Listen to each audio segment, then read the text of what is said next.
Senator Wyden.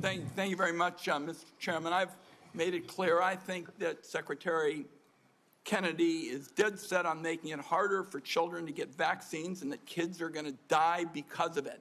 And Mr. Chairman, I'd like to put in the record today an op-ed written by Susan Monarez, who was fired by Mr. Kennedy. Without objection.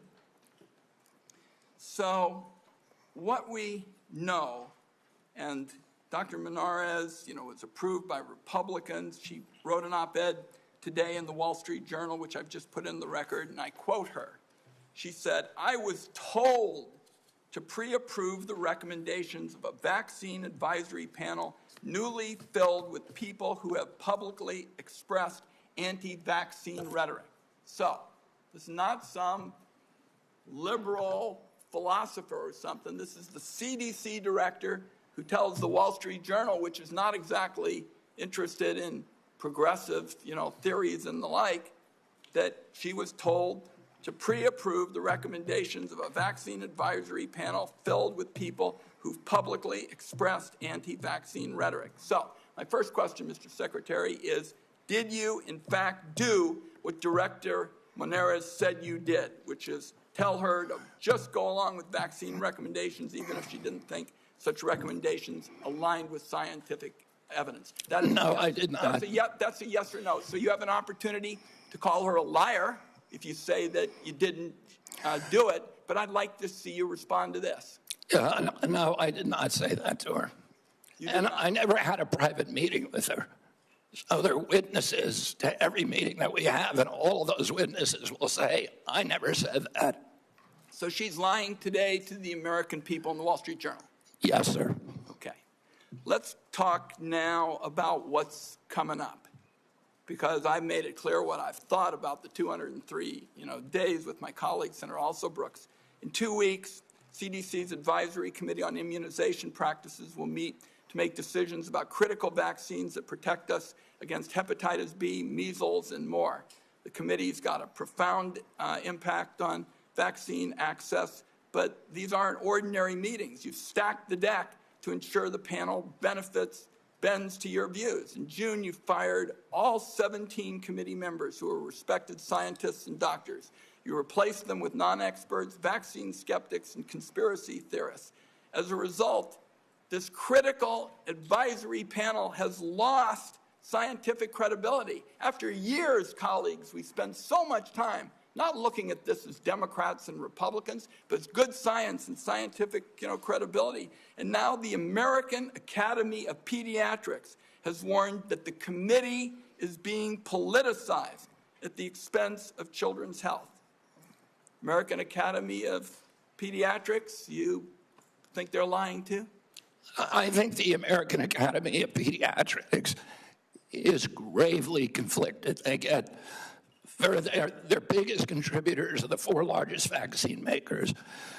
They run a journal, Pediatrics, which they make a lot of money on, that is completely dependent on pharmaceutical companies. So I wouldn't put a big stake in what they say that benefits pharmaceutical interests. Senator, I didn't politicize ACIP. I depoliticized it. The Congress has been investigating ACIP. All over the country, Mr. Secretary, scientists and doctors are saying otherwise. They're all wrong, too. They're all lying, according to you. The scientists and doctors are supporting me all over the country. There is division on opinion. I don't get letters from thousands of people who are not political saying that this set of changes is going to damage American healthcare, and particularly these healthcare agencies, for decades to come. I don't get any letters from people saying, hey, this is going to make a big difference forever. Maybe you're listening to a selective group of people. Well, you get me. Yeah, and I will. Fine. I will tell you what, Senator. I will put my mailbag against your mailbag any day of the week. I got 30 seconds. Dangerous respiratory viruses like RSV are on the agenda for the next advisory meeting. Countless parents have been awakened in the dead of night by a wheezing kid gasping for air, forced to rush their little one to the ER. There's no worse heart-wrenching fear. The RSV vaccine offers these kids protection against the worst effects of the virus. But now it looks like you're on a crusade to make infants and babies more vulnerable to the terrible illness. That's what we're doing with the COVID changes. And please make your answer brief, Mr. Secretary.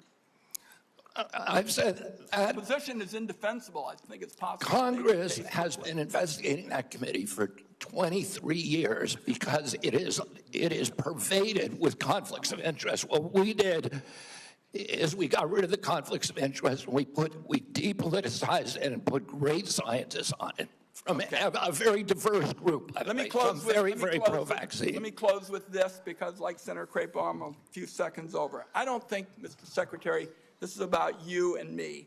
This is about kids being pushed in harm's way by reckless and repeated decisions to get scientists and doctors out of the way and allow conspiracy theories to dictate this country's health policy.